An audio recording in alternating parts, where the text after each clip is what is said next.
తిమోతికి పౌలు రాశాడు, తిమోతి 5 విషయాలు చెప్తాను నాయన, నా కుమారుడా, ఆత్మీయ కుమారుడా, నా ప్రియమైన కుమారుడా.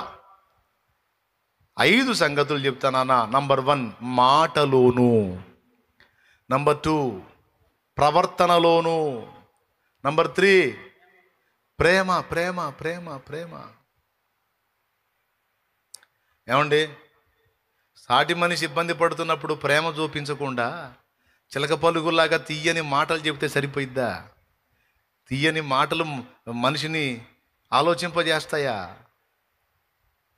అవతల వాడు ఆకలి కొని ఇబ్బంది పడుతున్నప్పుడు, కష్టంలో ఉన్నప్పుడు కొంత కాకపోతే కొంతైనా తోడ్పాటు అందిస్తే అప్పుడు నీది క్రియతో కూడిన మాట, అది ప్రేమతో కూడిన క్రియ, ప్రేమతో కూడిన మాట శక్తివంతమైద్ది. అవునా? ఇప్పుడు మూడవది ఏం చెప్పాడు? ప్రేమలో కూడా నువ్వు ఆసక్తి కలిగి ఉండాలి. ప్రేమ చూపుటలో ప్రేమ ఏం చేసిద్ది అన్నాడు? క్షమించిద్ది, సహించిద్ది, భరించిద్ది. చూడండి 1 కొరింథీ పత్రిక 13వ అధ్యాయము. ప్రేమలో ఎన్ని సుగుణాలు ఉన్నాయో చూడమ్మా, ఒక్కసారి ప్రేమలో చూడు. 1 కొరింథీ పత్రిక 13వ అధ్యాయము 2వ వచనం నుంచి లేదా 3వ వచనం నుంచి చదువు. పేదల పోషణ కొరకు నా ఆస్తి అంతయు ఇచ్చినను, కాల్చబడుటకు నా శరీరమును అప్పగించినను, ప్రేమ లేని వాడనైతే నాకు ప్రయోజనమేమీ లేదు. ప్రేమ దీర్ఘకాలము సహించును, దయ చూపించును. ప్రేమ మత్సరపడదు, ప్రేమ డంబముగా ప్రవర్తింపదు, అది ఉప్పొంగదు, అమర్యాదగా నడువదు, స్వప్రయోజనమును విచారించుకొనదు, త్వరగా కోపపడదు, అపకారమును మనసులో ఉంచుకొనదు. అపకారం చేసినా కూడా పోనీలేబ్బా అనుకుంటుందట. ఆహా, నేను ఊరుకోను, నేను సాధించాల్సిందే అనేది ప్రేమ లేని హృదయం. 7 సార్లే తెలియచచ్చా, పోనీలే అనే మనసు ప్రేమ గల మనసు. ఏమయ్యా, ఎట్టనుకోవాలా?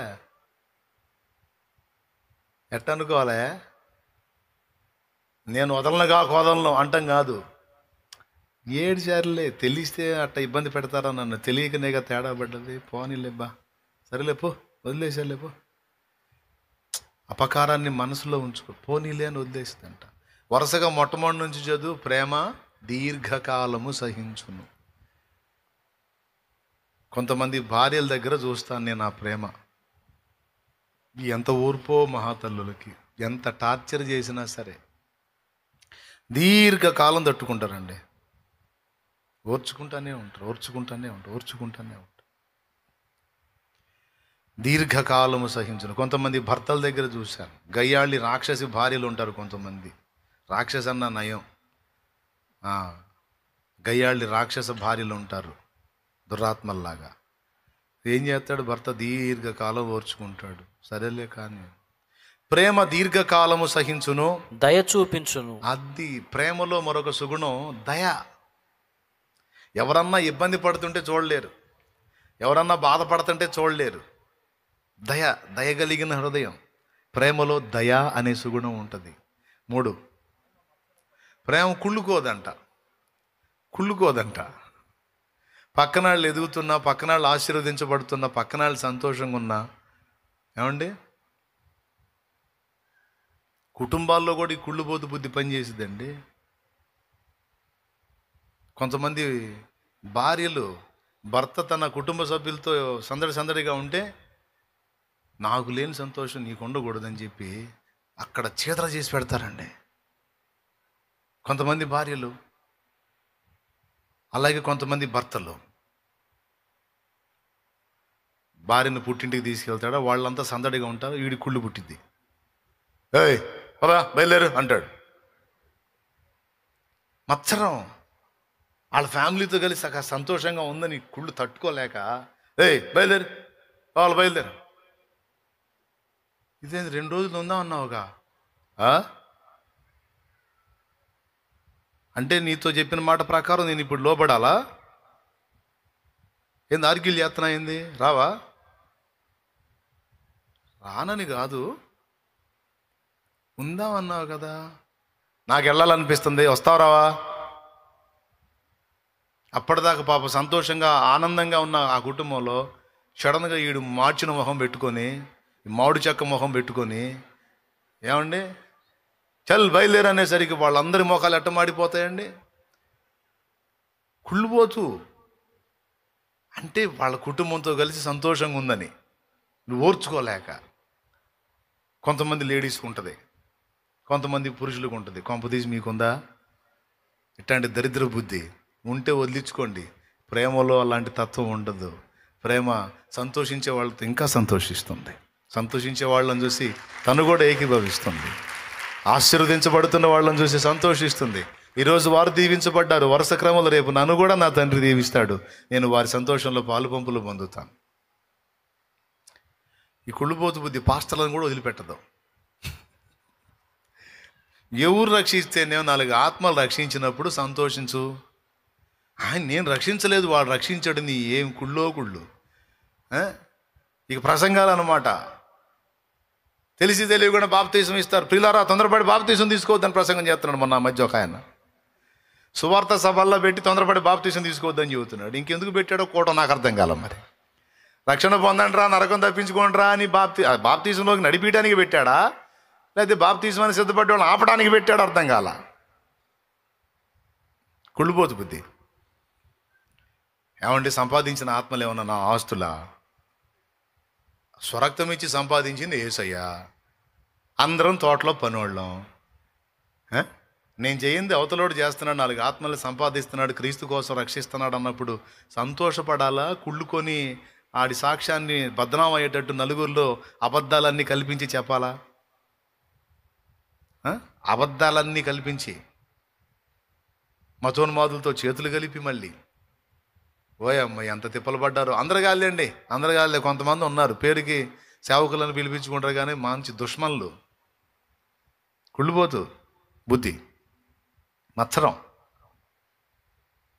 చాలా ఆత్మల్ని రక్షించాడు వీడు, నువ్వు కూడా కష్టపడి రక్షించు బాబు. నేను సంతోషపడతాను, నేను పలావ్ వండుకొని తింటాను, నువ్వు ఆత్మలు రక్షించు. మా అన్నయ్య వల్ల 100 ఆత్మలు రక్షించబడ్డాయని ఇంట్లో బిర్యానీ చేసేయి అంటాను. పరలోకంలోనే కాదు సంతోషం, భూమి మీద కూడా మనం పండగ చేసుకుందాం. పరలోకంలో గొప్ప సంతోషం. ఒక్కడు మారు మనసు పొంది తండ్రి వైపు తిరిగితే పరలోకంలో గొప్ప సంతోషం కలుగుందని ఉంది. భూమి మీద ఇన్ని ఆత్మలు రక్షించబడ్డాయి, మనం ఎంత సంతోషం చేసుకోవాలి? సంతోషిద్దాం అంటాను. నువ్వు రక్షించేవాడు రక్షిస్తే నువ్వు కుళ్ళుకుంటావు, కుళ్ళుకొని అబద్ధ ప్రచారాలను చేస్తావు. ఏం చేద్దాం? ఈ దరిద్ర బుద్ధి. ప్రేమలో ఈ దరిద్రం ఉండదండి. ప్రేమ కలిగిన మనసులో ఈ కుళ్ళుబోతు బుద్ధి ఉండదు. స్తోత్రం. పెద్దగా చెప్పండి. మొట్టమొదటి దీర్ఘకాలం సహించును, దయ చూపించును, మత్సరపడదు, డంబముగా ప్రవర్తింపదు, ఎచ్చులు పడదు. మత్సరపడదని పక్కన మన భాషలో ఏం పెడదాం? ఎచ్చులు పడదు.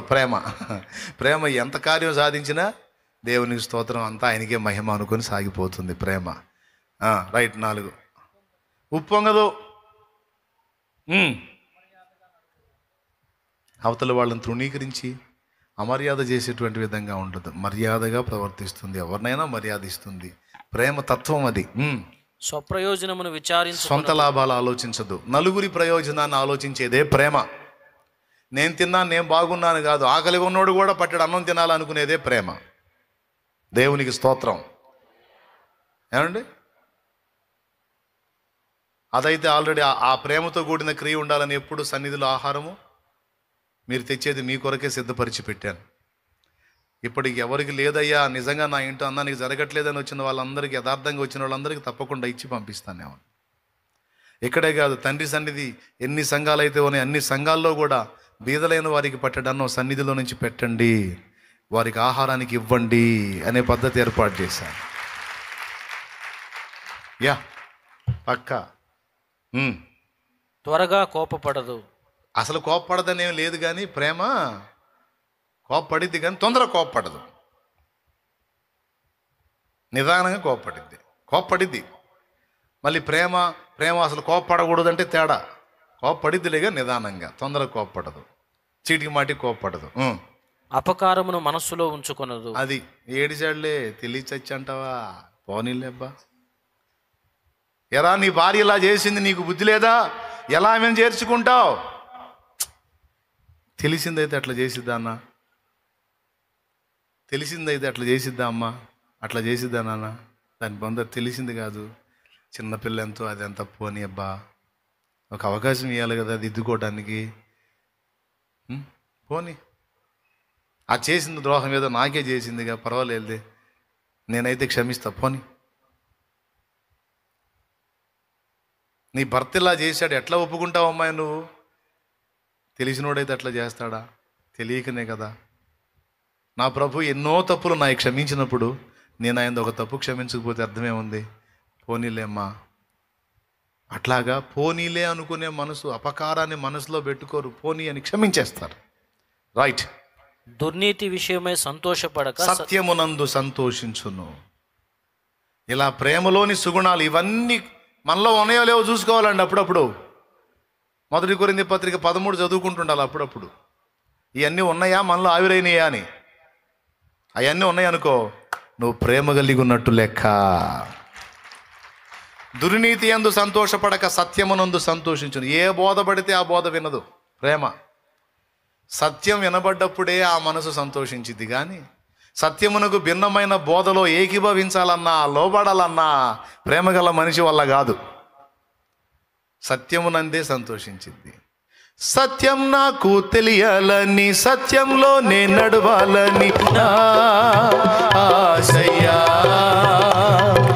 సత్యం నాకు తెలియాలని, సత్యంలో నేను నడవాలని నా ఆశయ్యా.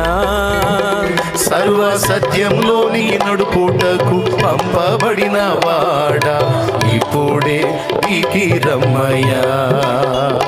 సర్వ సత్యంలోనికి నడుపుటకు పంపబడిన వాడా, ఇప్పుడే దిగి రమ్మయ్యా. నాలో నీవు, నీలో నేను, నాలో నీవు, ఆమె నీలో నేను కలిసి ఉండాలయ్యా. మనం కలిసి ఉండాలయ్యా, కలిసి ఉండాలయ్యా, మనం కలిసి ఉండాలయ్యా. పరిశుద్ధ ఆత్ముడా, యేసు పంపిన వాడవు నీవేగా. పరిశుద్ధ ఆత్ముడా. దేవునికి మహిమ. ఎదుటోళ్ళని గౌరవిస్తుంది, మనన చేస్తుందండి. మీకేం లేదు, ఒక చిన్న విషయం చెబుతాను. ఒక చిన్న చిరునవ్వు, ఒక చిన్న చిరునవ్వు గొప్ప స్వాంతన కలిగించింది ఎదుటోళ్ళకి. నువ్వు వజ్రాలు, హారాలు, రత్నాలు, ఆభరణాలు ఇవ్వాల్సిన అవసరం లేదు. ఎదుటి వాళ్ళని పలకరింపుగా నీ సమాజంలో వ్యక్తుల్ని, ఇవన్నీ నేను ఆచరించాను. దేవుని కృపను బట్టి నా సమాజంలో నేను వీటిని ఫాలో అయ్యాను. అనేక ఆత్మల్ని గెలవడానికి కృపనిచ్చాడు నాకు దేవుడు. చిన్న చిరునవ్వు, పలకరింపుగా మన ఆత్మీయ బిడ్డల్ని చూసి కావచ్చు, సమాజంలో ప్రజల్ని చూసి కావచ్చు. నువ్వు సేవకురాలు అనుకో తల్లి, నీ సమాజంలో సాటి స్త్రీలు ఉంటారు. వాళ్ళు అన్యులే కావచ్చు, లేకపోతే నేను ఎరగనోళ్లే కావచ్చు. అయినా సరే వెళ్ళినప్పుడు వచ్చినప్పుడు నీ కంటపడితే పలకరింపుగా ఒక చిన్న చిరునవ్వు, బాగున్నారా అంటూ ఒక చిన్న చిరునవ్వు వాళ్ళ హృదయంలో అలా గుర్తుండిపోతుంది అది. కానీ కొంతమంది అది పట్టించుకోరు. వాళ్ళతో మనకెందుకు, వీళ్ళతో మనకెందుకు అని వాళ్ళ పని వాళ్ళు చూసుకొని వస్తుంటారు. దేవునికి స్తోత్రం, హల్లెలూయా. అట్లా కాదు. ఏమైంది? అవునా? మా దావీదు చూడు ఎట్లా నవ్వుతాడు. ఉన్నాడు వెనక, బయటికి వెళ్ళాడా, వద్దన్నా నవ్వుతుంటాడు.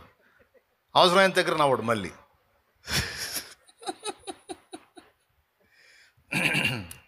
ఎప్పుడు నవ్వుని సమృద్ధిగా కలిగి ఉంటాడు దావీదు. నాకు ఆ ఒక్కటి దావీదులో, అంటే అన్నీ నచ్చుతలే, ఆ ఒక్కటి స్పెషల్గా నచ్చిద్ది. ఎప్పుడన్నా చూడు నవ్వుతానే ఉంటాడు, తిడుతున్నా కూడా నవ్వుతానే ఉంటాడు. ఎప్పుడన్నా కోపం వచ్చి, అప్పుడు స్టార్టింగ్లో పరిచర్య ఆరంభంలో కోపం వచ్చి ఏదైనా గద్దించినా సరే నవ్వుతానే ఉంటాడు. పెదాల మీద చెరగని చిరునవ్వు ఎదుటి వాళ్ళకి కొంత ఊరట కలిగించింది. ఎప్పుడు ముఖం తుమ్మల్లో పొద్దు పెడిచినట్టు పెట్టుకొని తిరగకూడదు. దరిద్రపు మైండ్, దరిద్ర మొహం. ఏ మొహం? దరిద్ర మొహం. అది కొంతమంది మొహం ఎప్పుడన్నా చూడు,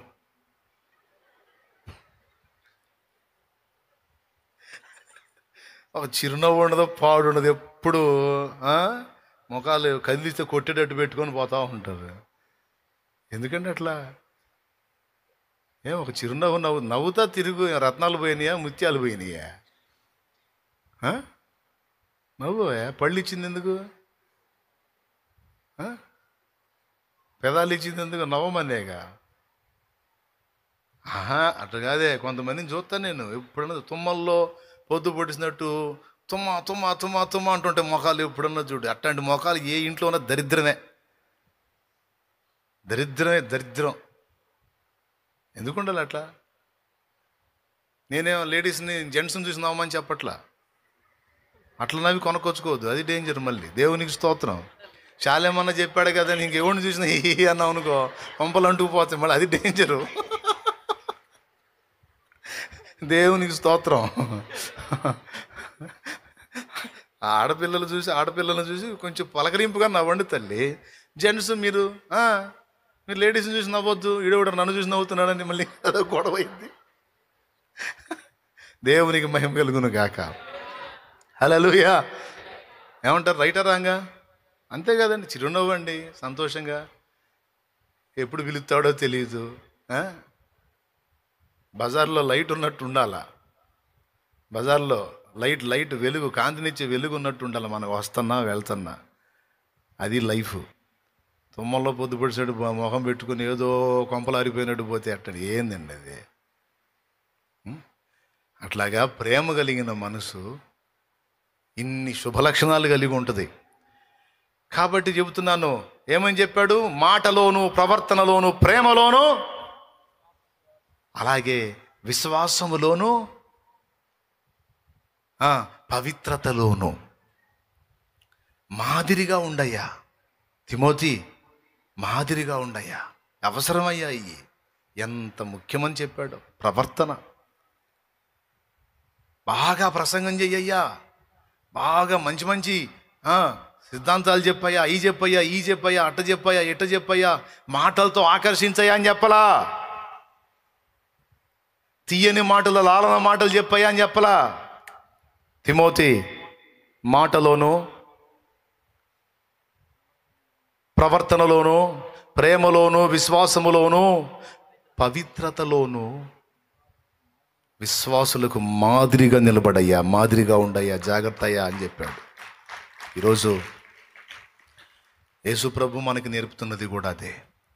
మనుషులు మీ ప్రవర్తనను చూచి వాక్యము లేకపోయినా కూడా నా తట్టు ఆకర్షించబడే అవకాశం ఉంది కనుక, స్త్రీలారా మీ ప్రవర్తన, పురుషులారా మీ ప్రవర్తన, విశ్వాసులైన వాళ్ళ ముందు ప్రవర్తన జాగ్రత్తగా, అలాగే అన్ని జనుల ముందు కూడా ప్రవర్తన జాగ్రత్తగా కాచుకోవాలి.